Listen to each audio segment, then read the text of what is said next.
Hello friends, welcome back to my channel. तो दोस्तों, एक ब्रीफ पॉज के बाद मैं आप लोगों के पास वापस आ गया हूँ नए स्टॉक्स का एनालिसिस लेकर। और ये पॉज जो है कुछ पर्सनल रीज़न और बाकी मार्केट के रीज़न की वजह से था।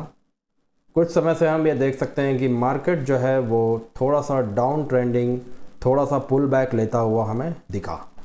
तो जल्दी से देखते हैं कि मार्केट में एक्चुअली क्या हुआ। तो मार्केट में देखने के लिए हम चलते हैं इसके अंदर में मैं चलता हूँ आपको लेके निफ्टी के अंदर में, निफ्टी 50 के अंदर में। ठीक है दोस्तों, इसको मैं डिलीट ही कर देता हूँ। यहाँ पे देखिए मार्केट ने ऑल टाइम हाई बनाया 26,300 के लेवल का। उसके बाद से मार्केट ने ऑलमोस्ट 6% के पास का फॉल दिया है दोस्तों। इसके कलर को हम चेंज करके इसके कलर को चेंज करके बैकग्राउंड के कलर को चेंज कर देंगे। 6%, जैसा कि आप देख सकते हैं 6% का फॉल मार्केट ने दिखाया है अपने टॉप से। प्रीवियस जो स्विंग लो का सपोर्ट था वहाँ पे मार्केट ने आज थोड़ा सपोर्ट लेता हुआ मार्केट दिख रहा है, वहाँ पर ही आके मार्केट रुका है। आज के दिन की ये बात है दोस्तों, मार्केट आज सपोर्ट ले रहा है।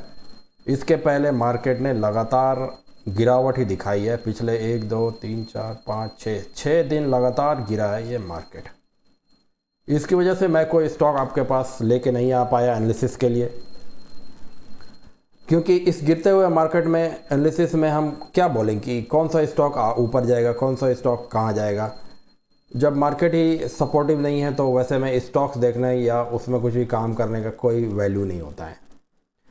इसीलिए अब देखिए जो मार्केट सपोर्ट ले रहा है, तो हमें ये कैसे पता चल रहा है कि मार्केट अभी सपोर्ट ले रहा है दोस्तों। सपोर्ट हमें इसलिए पता चल रहा है क्योंकि अगर हम यहाँ पे निफ्टी का कैंडल देखें तो हम ये देख सकते हैं कि प्रीवियस डे के अंदर ही ये कैंडल क्लोज हो गया है। ठीक है, यह प्रीवियस डे के बॉडी के अंदर जो 7 अक्टूबर का डे था उसके अंदर आज के कैंडल की बॉडी और विक भी समाई हुई है। इससे कुछ खास इन्फॉर्मेशन हमें नहीं पता चल रहा है, ना ही ये बुलिश इनगल्फिंग है, ना ही ये मारूबोजू टाइप का एक कैंडल है, ना ही ये हैमर है, कुछ नहीं है। ये एक बुलिश हरामी कैंडल है और ये इसके अंदर फॉर्म हुआ है प्रीवियस डे के कैंडल के अंदर। अब इससे हमें बहुत ज़्यादा बुलिशनेस का एहसास तो नहीं हो रहा है, लेकिन इस पर क्लैरिटी के लिए हम चलते हैं सभी सेक्टर्स के अंदर। तो पहले आपको मैंने सेक्टर्स का लिस्ट अपना बताया हुआ है कि लिस्ट बना के रखा हूँ मैं। उन सेक्टर्स में अगर आप देखें तो कैसा रहा आज का दिन उन सेक्टर्स में, तो देखिए यहाँ पे ऑटो में हम देख सकते हैं 1.66%, निफ्टी हेल्थ केयर बढ़ा है 1.7, फार्मा 1.4, इंफ्रा 1.6, फाइनेंस 1%, रियल्टी भी 1, PSU बैंक्स 1.35, मीडिया 3%, एनर्जी 1.6%। इतने सारे इंडाइसेस जो वेरियस सेक्टर्स के बने हुए हैं हमारे, वो सभी ने 1% ऑन एन एवरेज 1 या 1.5% का बढ़त आज के दिन में दिखाया है।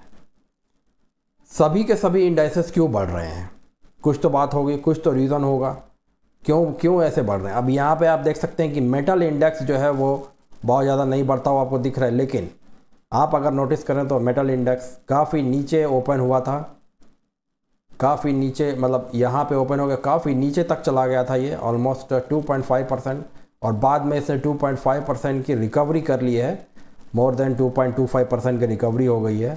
तो ऐसा नहीं बोल सकते कि मेटल सेक्टर कमज़ोर हो चुका है, ऐसी बात नहीं है। मेटल सेक्टर में क्लियर हैमर बना है और मेटल सेक्टर ने अपना जितना भी डाउनवर्ड मूव था उसे रिकवर कर लिया है आज के इंट्राडे के मूवमेंट में। तो यहाँ पे इसीलिए मैं बोल रहा हूँ कि सारे के सारे इंडाइसेस पॉजिटिव हैं। ये सारे इंडाइसेस जो पॉजिटिव हैं दोस्तों, इसी वजह से हम ये बोल सकते हैं कि हाईली लाइकली चांस है ये कि निफ्टी ने या मार्केट ने, स्टॉक मार्केट ने रिवर्सल ले लिया है। अब जो ये डाउन मूव है ये ऑलमोस्ट कुछ मेजर ऑफ सर्टेनिटी के साथ, देखिए हम मार्केट में प्रोबेबिलिटी की बात करते हैं, यहाँ पे 100% साइंस नहीं है, ये तो एक आर्ट है, mixture of art and science है actually. Science in the terms of analysis कि कुछ चीज़ें स्टैटिक हैं, लेकिन art in the terms of interpretation कि यहाँ पे बहुत रूम है आपको और कि आप किस तरीके से इसे इंटरप्रेट करते हैं। प्लस एकदम सही तरीके से जैसे आप बोल दें कि नहीं भाई यहाँ तक ही जाएगा, 500 पॉइंट का ही मूव आएगा, तो वो यहाँ पे पॉसिबल नहीं है, या मूव ऊपर ही जाएगा वो पॉसिबल नहीं है।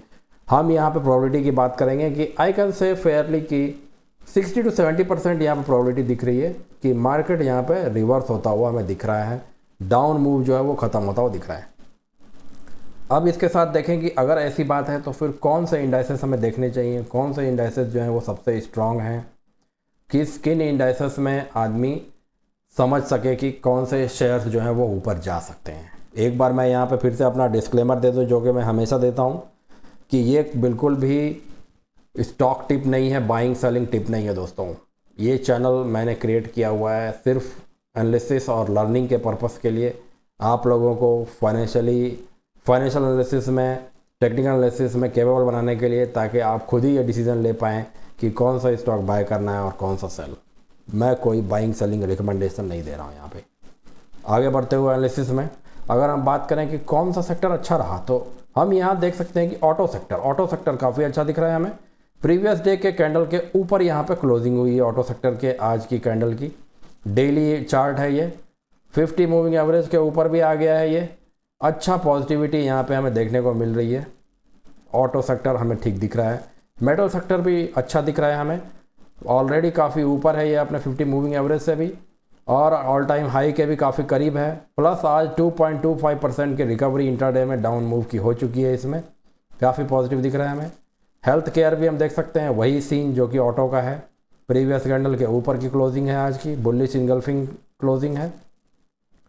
फार्मा में भी सेम चीज़, बुलिश इंगल्फिंग आ गया।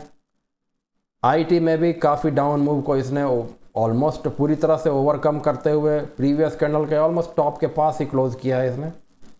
इंफ्रा में हम देख सकते हैं कि प्रीवियस कैंडल के बॉडी के अंदर में क्लोजिंग हुई है। बाकी भी फाइनेंस और ये सारे भी क्लोजिंग जो हैं वो पॉजिटिव हैं, मगर बहुत ज़्यादा स्ट्रॉन्ग क्लोजिंग नहीं है, प्रीवियस कैंडल के अंदर ही क्लोजिंग हुई है। तो यहाँ पे जो टॉप सेक्टर्स हैं वो ऑलरेडी मैंने आपके लिए सेलेक्ट करके ऊपर दिखा रखा है कि auto, metals, Nifty, health care और फार्मा, ये 4 सेक्टर हैं। एक मीडिया का सेक्टर अगर आप देखना चाहें अपने पसंद से, क्योंकि यहाँ 3% की बढ़त यहाँ देखने को मिली है। तो चलिए अब इनमें हम स्टॉक्स देखना स्टार्ट करते हैं। कौन से स्टॉक्स हम देखें, सबसे पहले चलते हैं हम मीडिया में चलता हूँ मैं आपको लेके। निफ्टी मीडिया कहाँ पे है, निफ्टी मीडिया यहाँ है। मीडिया के अंदर देखिए कौन कौन से कंपनीज हैं हमारे पास। ये देखिए डिश टीवी ने 4.6% है। बट क्या ये पोजीशन बिल्कुल सही है? क्या यहाँ पे एक ट्रेंड लाइन भी ब्रेक हो गया है? नहीं, ऐसा सिनेरियो अभी तक डेवलप नहीं हुआ है, तो हम इसको इमीडिएटली इग्नोर कर देंगे। मंथली, डेली में क्या ये बहुत ही बुलिश है? बिल्कुल भी नहीं। मंथली में हम देख सकते हैं कि यहाँ पे जिस अप ट्रेंड के साथ मैंने ऑलरेडी काफ़ी एनालिसिस करके आपको बताया हुआ है, वो अप ट्रेंड तो यहाँ पे है ही नहीं, तो इसे पूरे तरीके से आप इग्नोर कर दें। पीवीआर में मंथली में थोड़ा हमें बुलिशनेस दिख रहा है, पर यह क्या ये डेली में भी बुलिश है? डेली में ये थोड़ा बुलिश है, मगर इसने ट्रेंड लाइन को अभी ब्रेक नहीं किया है। इसके हम अभी भी छोड़ देते हैं हम इसको। टीवी टुडे नेटवर्क भी वैसा ही दिख रहा है हमें, डाउन ट्रेंड में हल्का सा इसने एक छोटा कैंडल बनाया है। प्लस मंथली में ये बिल्कुल भी बुलिश नहीं है, इसको भी इग्नोर किया जाए। मोटा मोटी अगर आप मंथली में सभी के देख लें तो मंथली में हम देख सकते हैं कि सभी के सभी कोई बहुत ज़्यादा बुलिश नहीं है। सन टीवी थोड़ा ठीक दिख रहा है हमें यहाँ पे, डीबी कॉर्प भी थोड़ा अच्छा दिख रहा है, मगर डीबी कॉर्प में क्या सिनेरियो है? डीबी कॉर्प थोड़ा बुलिश तो हमें यहाँ पे दिख रहा है, अच्छे वॉल्यूम के साथ ये ऊपर निकला है, मगर यहाँ पे जो इसका ये वाला लेवल का रेजिस्टेंस है, इस लेवल के रेजिस्टेंस को इसे निकालना पड़ेगा पहले, उसके बाद ये लेवल के रेजिस्टेंस को भी इसे निकालना पड़ेगा, उसके बाद ये सही से बुलिश जोन में पहुँचेगा। ये सेम चीज़ सन टीवी भी उतना पॉजिटिव हमें डेली में नहीं दिख पा रहा है। तो मोटा मोटी निफ्टी मीडिया में भले ही 3% की बढ़त हमें देखने को मिली है, मगर 3% की बढ़त के बावजूद भी हम निफ्टी मीडिया को बिल्कुल भी सेलेक्ट नहीं कर रहे हैं अपने स्टॉक के पिकिंग के लिए। एनालिसिस के लिए हम स्टॉक पिक कर रहे हैं, और उसके लिए हम निफ्टी मीडिया को इग्नोर इसलिए कर रहे हैं क्योंकि maximum part of the Nifty media में जितने भी स्टॉक्स हैं सारे के सारे मंथली वगैरह में, वीकली में, डेली में वीक दिख रहे हैं, हमें स्ट्रेंथ नहीं है। नेक्स्ट हम चलते हैं अब इसके बाद डायरेक्ट ऑटो में। निफ्टी ऑटो हमें अच्छा दिख रहा था, ऑटो में कौन से कंपनीज़ हैं? Force Motors. फोर्स मोटर हमें बहुत स्ट्रॉन्ग नहीं दिख रहा है, ट्रेंड लाइन को इसने अभी तक ब्रेक नहीं किया हुआ है, इसको भी इग्नोर कर देंगे हम। टीवीएस मोटर, क्या इसने ट्रेंड लाइन को ब्रेक कर दिया है? दिख तो रहा है कि इसने एक छोटे से ट्रेंड लाइन को ब्रेक किया हुआ है, इसमें थोड़ी पॉजिटिविटी हमें दिख रही है। ठीक है, 50 मूविंग एवरेज के भी ऊपर ये निकल चुका है। हिंद मोटर्स भी अभी ठीक नहीं दिख रहा है हमें, क्योंकि वो काफ़ी नीचे है। M&M देखिए, कुछ समय पहले मैंने इसका एनालिसिस किया था, कितना स्ट्रॉन्ग है जी। जो अभी निफ्टी में जितनी भी गिरावट आई दोस्तों, 6 दिन लगातार निफ्टी गिरता रहा। वैसे समय में महिंद्रा एंड महिंद्रा ऐसी स्ट्रॉन्ग कंपनी, ऐसा स्ट्रेंथ था इसके पास, यही वो समय था ये देखने के लिए कि कितना स्ट्रॉन्ग है ये कंपनी, कि जब ओवरऑल मार्केट गिर रहा है, बड़े बड़े कंपनीज गिर रहे हैं, तब जो कंपनी खड़ी रहे, जो नहीं गिरे, वही है सबसे स्ट्रॉन्ग कंपनी। क्योंकि उसमें इन्वेस्टर्स जो हैं वो कंपनी के फाइनेंशियल हो गया, कंपनी के फ्यूचर हो गया, कंपनी के प्रोडक्ट का लाइनअप जो है उसकी वजह से, किसी भी रीज़न से या मैनेजमेंट की वजह से लोग इतने ज़्यादा उसमें आश्वस्त हैं, उसमें लोग इतने ज़्यादा बिलीव कर रहे हैं कि उन्होंने उस शेयर को नहीं बेचा। क्योंकि लोग बेचेंगे तभी तो कंपनी के शेयर्स नीचे आएंगे, स्टॉक प्राइस नीचे तो तभी आएगी, और लोग बेचेंगे नहीं तो नहीं आएगी। और लोगों ने नहीं बेचा क्योंकि उन्हें इतना ज़्यादा भरोसा है कंपनी के ऊपर, और यही बताता है कंपनी का स्ट्रेंथ। तो इस महिंद्रा एंड महिंद्रा ने बहुत ही अच्छा स्ट्रेंथ दिखाया है पिछले 6 दिनों में लगातार निफ्टी की गिरावट के बावजूद। तो ये इस कंपनी को टॉप पे रखूँगा मैं। और देखिए कि ऑल टाइम हाई के भी ऊपर है दोस्तों ये, जो कि हमने पहले एनालिसिस में किया हुआ है, कुछ दिन पहले ही हमने एनालिसिस किया था महिंद्रा एंड महिंद्रा का। अगर आपको याद हो, आपने अगर वो वीडियो नहीं देखा है तो आप जाके देख सकते हैं। प्रीवियस टॉप को, जो प्रीवियस हाई को इसने ब्रेक किया, उसे अभी रीटेस्ट भी कर लिया है। जब निफ्टी ने डाउन मूव दिया तो यहाँ पर रीटेस्ट हो चुका है दोस्तों। बहुत अच्छा स्ट्रेंथ दिखाया है महिंद्रा एंड महिंद्रा ने। और आगे चलते हैं, टीवीएस मोटर हमने देख लिया है, मगर बहुत ज़्यादा स्ट्रॉन्ग, अभी ये ऑल टाइम हाई के ऊपर भी नहीं है। एक ट्रेंड लाइन तो इसने ब्रेक किया है, मगर ऑल टाइम हाई के ऊपर नहीं है। Best of the best choose करने की कोशिश कर रहे हैं हम। इसको देखिए, ये हमें काफ़ी अच्छा दिख रहा है। मदरसन, संवर्धना मदरसन हमें काफ़ी अच्छा दिख रहा है दोस्तों। क्यों ये अच्छा दिख रहा है हमें? क्योंकि Samvardhana Motherson almost all time high के पास है। यहाँ पे देखिए, ये है इसका ऑल टाइम हाई, मतलब ऑल टाइम हाई, अभी नया ऑल टाइम हाई ये है, मगर ये पुराना ऑल टाइम हाई हुआ करता था। उसको इसने ब्रेक करके नीचे आया, नीचे आकर के 50 मूविंग एवरेज के ऊपर सपोर्ट लेके आज प्रीवियस डे हाई के ऊपर क्लोजिंग अभी की नहीं है, मगर जैसे ही इस एरिया के ऊपर ये निकलेगा, यहाँ पे हमें एक अच्छा एक्सपेक्टेशन दिख सकता है। इसका भी एनालिसिस मैंने कुछ समय पहले ही किया हुआ था। इसमें इस केस में भी मंथली बहुत ही स्ट्रॉन्ग है दोस्तों, जैसा कि आप देख सकते हैं। वीकली भी काफ़ी स्ट्रॉन्ग है, कोई दिक्कत की बात ही नहीं है यहाँ पे, और डेली भी काफ़ी स्ट्रॉन्ग है। संवर्धना मदरसन भी हमें बहुत अच्छा दिख रहा है यहाँ पे।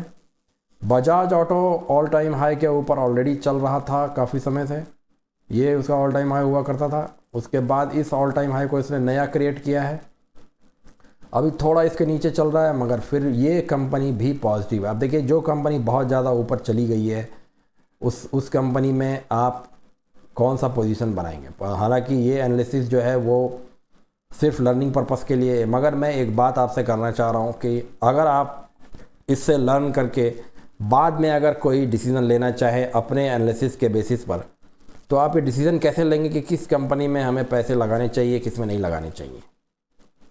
तो वो डिसीज़न के लिए आपको ये भी देखना पड़ेगा कि अभी रिसेंटली उस कंपनी ने कितना मूव दिया हुआ है। अगर उसने बहुत बड़ा मूव दे दिया है तो अब देखिए कि कोई कंपनी हमेशा एरोप्लेन की तरह ऊपर उड़ता तो नहीं रहेगा। एरोप्लेन का भाई फ्यूल ख़त्म होता है, तो कंपनी में भी जो फ्यूल है, जो उसके बड़े इन्वेस्टर्स हैं, उनके पास भी लिमिटेड पैसे हैं, इनफाइनाइट पैसे तो है नहीं कि ज़िंदगी भर वो बाई करते रहेंगे। एक समय आएगा जब वो रुक जाएंगे, जब वो रुक जाएंगे तो ऑटोमेटिकली स्टॉक जो है वो या तो रुक जाएगा या फिर लोगों की एक्टिविटी की वजह से धीरे धीरे करके नीचे आने लगेगा।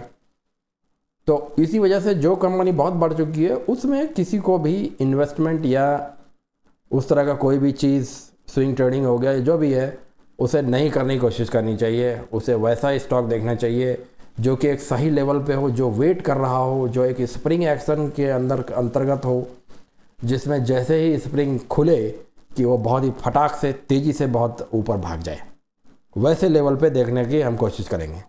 ठीक है, बजाज ऑटो भी हमें अच्छा दिख रहा है, मगर यहाँ पे बहुत ज़्यादा बढ़त ऑलरेडी हम देख चुके हैं, तो इसको हम थोड़ा सा भी रहने देते हैं। कंपनी में कोई समस्या नहीं है, चार्ट बहुत ही स्ट्रॉन्ग है बजाज ऑटो का। हीरो मोटोकॉर्प देखिए अच्छा दिख रहा है हमें, 50 मूविंग एवरेज के पास आ चुका है, 50 मूविंग एवरेज के ऊपर ये निकलेगा थोड़ी देर में। यहाँ पे अभी अगर आप ट्रेंड लाइन बनाना चाहें तो ट्रेंड लाइन को तो इसने अभी तक ब्रेक नहीं किया है, इसलिए हमें इसमें वेट करना बनता है हमें। स्कॉट्स, मारुति, अशोक लेलैंड ये सब ठीक नहीं। महिंद्रा एंड महिंद्रा और मदरसन हमें अच्छा दिखा है दोस्तों। इनके फाइनेंशियल्स हमने ऑलरेडी डिस्कस किए हुए हैं, पहले ही हमने डिस्कस किया है, तो यहाँ पे उसको हम रिपीट नहीं करेंगे। महिंद्रा एंड मदरसन ये दोनों हमारे आज के पिक्स हैं, जो कि एनालिसिस के बेसिस पे हम ये समझ रहे हैं कि बहुत ही अच्छी कंपनी है, करंट सिनेरियो में बहुत ही अच्छी दिख रही है ये। टेक्निकल एनालिसिस हमने देख लिया है। फाइनेंशियल एनालिसिस हमने पुराने वीडियोस में इनके कुछ दिनों पहले ही किए हुए हैं, कोई फाइनेंशियल में चेंजेस नहीं आए हैं अभी तक, तो इसी वजह से हम उसको रिविजिट नहीं कर रहे हैं। ऑटो सेक्टर से आगे बढ़ते हुए चलते हैं किसी दूसरे सेक्टर में। और कौन सा सेक्टर देखें? कंज्यूमर ड्यूरेबल्स में भी अच्छी बढ़त हमें देखने को मिली थी। कंज्यूमर ड्यूरेबल्स अगर आप यहाँ पे देखना चाहें, कंज्यूमर ड्यूरेबल्स कहाँ पे है? यहाँ पे कंज्यूमर ड्यूरेबल्स ऐड किया है हमने, कहाँ चला गया कंज्यूमर ड्यूरेबल्स?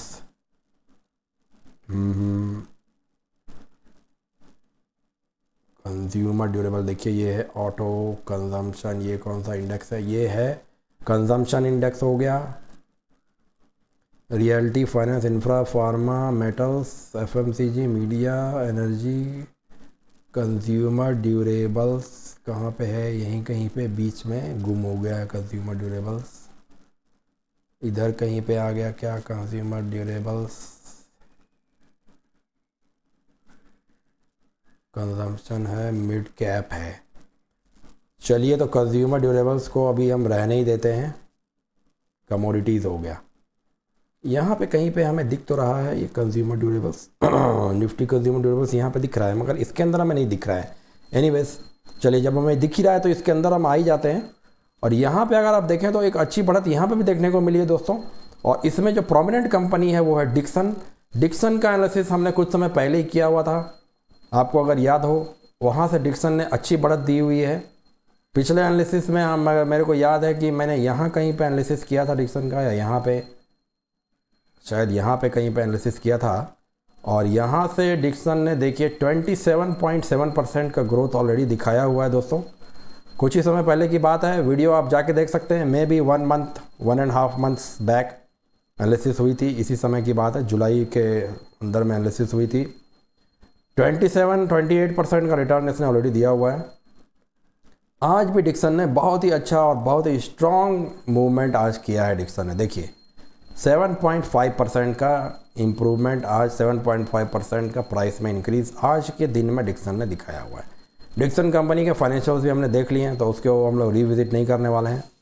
बाकी कंज्यूमर ड्यूरेबल्स में हमें क्या दिख रहा है? सेरा हम इग्नोर करेंगे फॉर ऑब्वियस रीजंस, मैंने ऑलरेडी डिस्कस किया है। बाटा इंडिया भी हम अभी इग्नोर ही करेंगे। वोल्टास जो है वो हमें अच्छा दिख रहा है, इसके ट्रेंड लाइन ब्रेक करने का वेट करना चाहिए। ये देखिए, यहाँ पे अगर हम देखें ट्रेंड लाइन का ब्रेक तो यहाँ पे अभी आया नहीं है, बल्कि और प्रीवियस कैंडल के ऊपर भी क्लोजिंग नहीं हुए डेली में, समय इसके लिए अभी सही नहीं है। वर्लपूल ऑफ इंडिया ऑलरेडी काफ़ी ऊपर चला गया है, इसको भी इग्नोर कर देंगे। हैवेल्स बिल्कुल सही जगह पे है, प्रीवियस कैंडल के ऊपर क्लोजिंग नहीं आई है। कल के डेट में प्रीवियस कैंडल के ऊपर क्लोजिंग आते ही यहाँ पे हम एक अच्छी मूवमेंट की संभावना यहाँ पे हो सकती है हैवेल्स में। हैवेल्स हमें अच्छा दिख रहा है यहाँ पे। हैवेल्स कंपनी का फाइनेंशियल एनालिसिस हम याद कर लेंगे। बाकी क्या हम देख सकते हैं? Century ply board, century ply भी हमें अच्छी दिख रही है कंपनी, मगर इसमें ट्रेंड लाइन का वेट है। उसके साथ में वी गार्ड अगर हम देखें, वी गार्ड ठीक नहीं दिख रहा है हमें। राजेश भी सही नहीं है। क्रॉम्पटन को भी इग्नोर करेंगे। कल्याण ज्वेलर्स सही दिख रहा है, मगर थोड़ा इसमें और समय लगेगा। ट्रेंड लाइन अभी यहाँ पे अभी ब्रेक नहीं हुआ है। आज का कैंडल पॉजिटिव बहुत ज़्यादा नहीं दिख रहा है हमें उसमें। ये सारे कंपनीज भी कोई बहुत स्ट्रॉन्ग अभी नहीं दिख रहे हैं। यहाँ पे हमारे दो पिक्स दिख रहे हैं हमें, हैवेल्स और डिक्सन। डिक्सन का एनालिसिस हमने ऑलरेडी किया हुआ है। हैवेल्स का एनालिसिस आज हम कर लेते हैं। आज हमने 4 कंपनीज अभी तक देख चुके हैं हम, डिक्सन, हैवेल्स, महिंद्रा एंड महिंद्रा, और एक ऑटो की कौन सी कंपनी अभी हमने देखी? मदरसन। ये 4 कंपनीज, जिसमें 3 का फाइनेंशियल एनालिसिस हमने कुछ ही समय पहले वीडियोस में किया हुआ है। अभी हम हैवेल्स का फाइनेंशियल एनालिसिस देख लेते हैं दोस्तों। चलिए चलते हैं हैवेल्स के चार्ट में। सबसे पहले हैवेल्स के लिए हम यहाँ पे मंथली में देख लेते हैं, इसका फुल टू एनालिसिस करेंगे। फुल एनालिसिस में आप देखिए कितने बढ़िया तरीके से हैवेल्स ने ग्रोथ दिखाया है दोस्तों। यहाँ पे जब इसने इस लेवल को ब्रेक किया है, देखिए क्या लेवल था ये, जैन 2004 का लेवल था, 4 रुपये का हुआ करता था उस वक्त।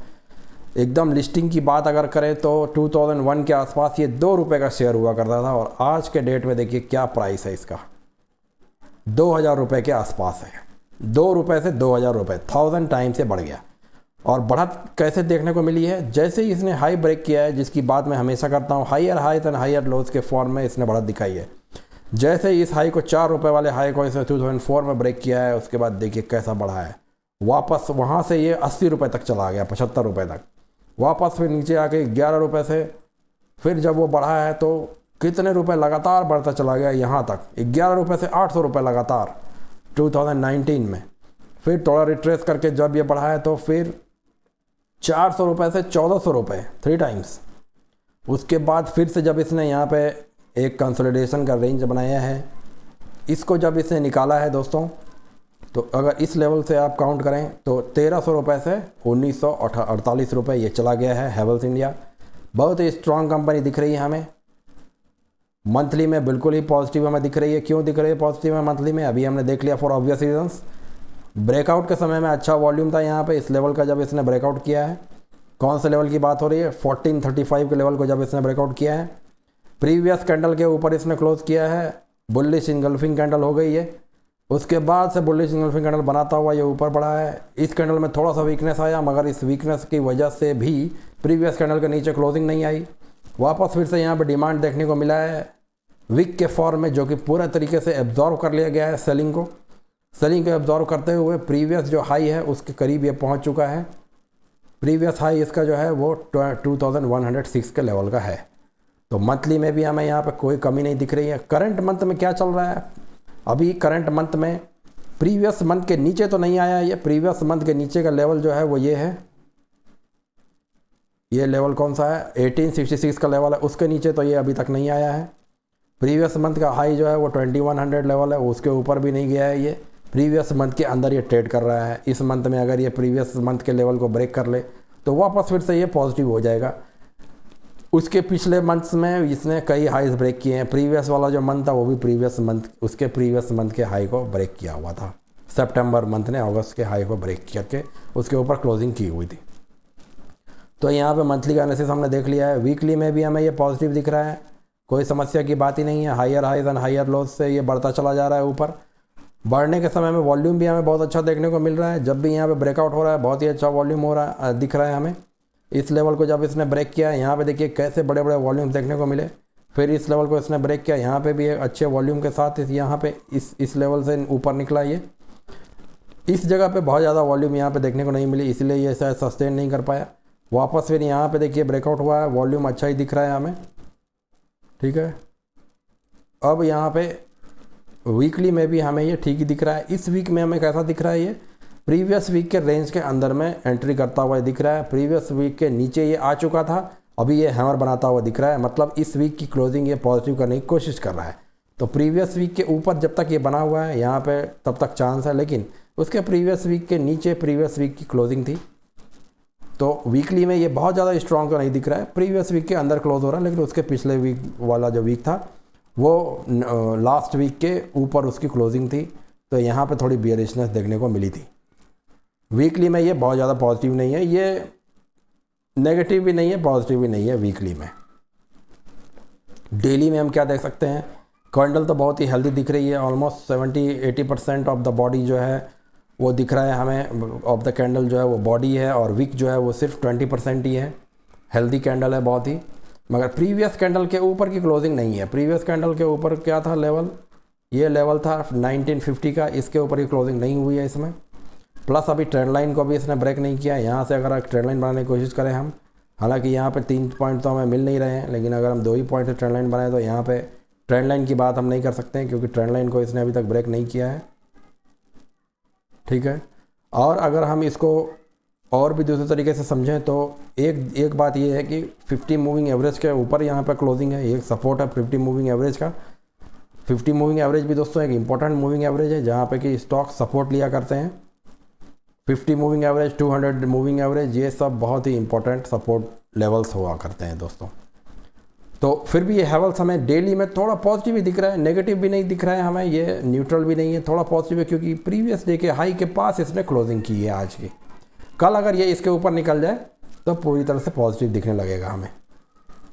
तो डेली में हमें ये पॉजिटिव दिख रहा है, मंथली में ये पॉजिटिव है और वीकली में ये नॉट पॉजिटिव नॉट नेगेटिव है। अब हम इसका फाइनेंशियल देख सकते हैं दोस्तों, फाइनेंशियल देख लेते हैं जल्दी से।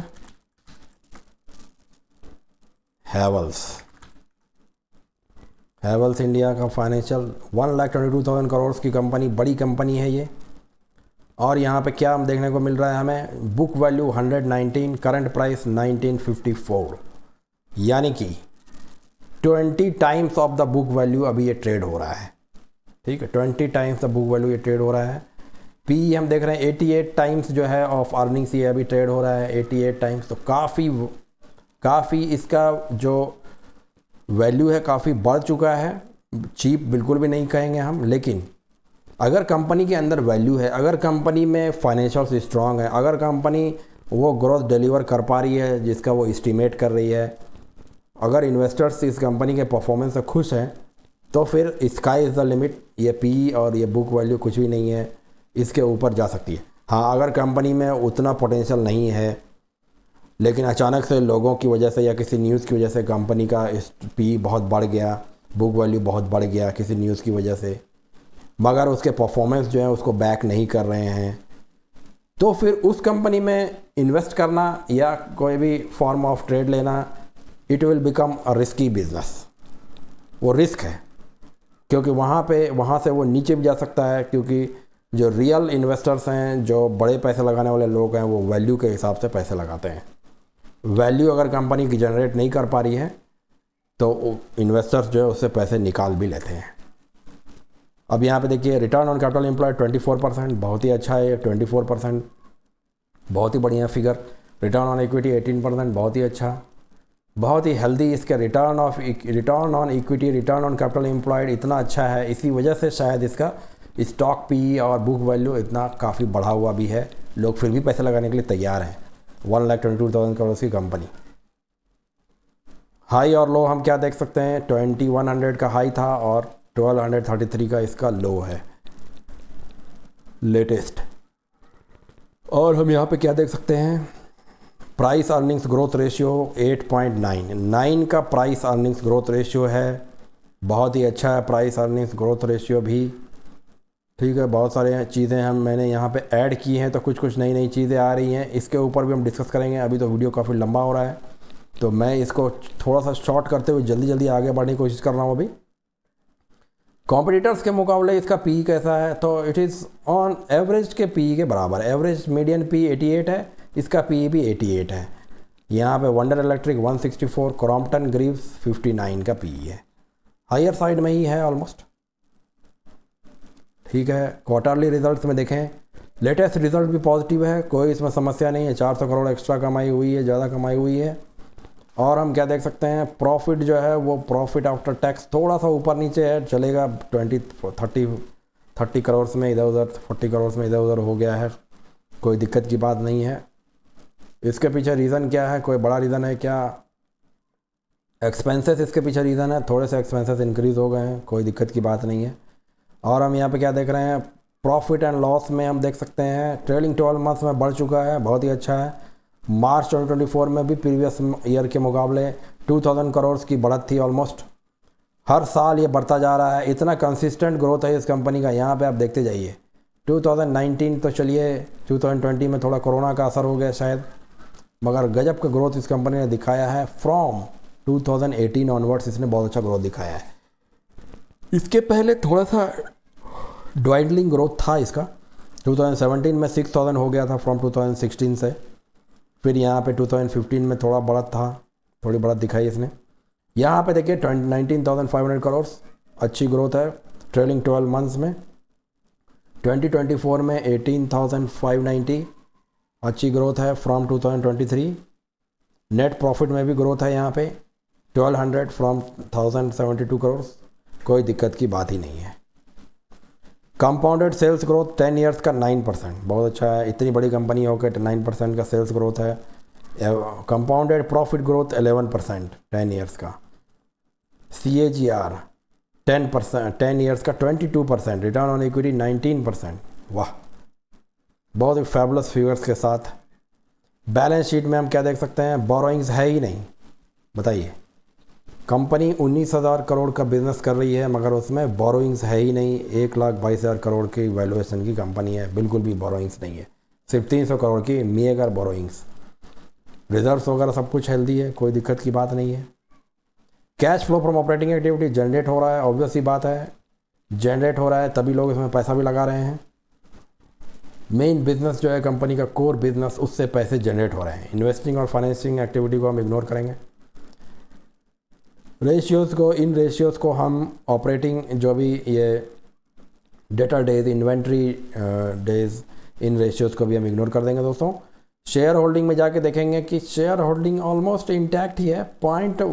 0.06% का डिफरेंस है 2021 से 2024 में। कोई बहुत ज़्यादा डिफरेंस नहीं, कोई अलार्मिंग डिफरेंस नहीं है, कोई मेजर कंसर्न यहाँ पे नहीं दिख रहा है हमें।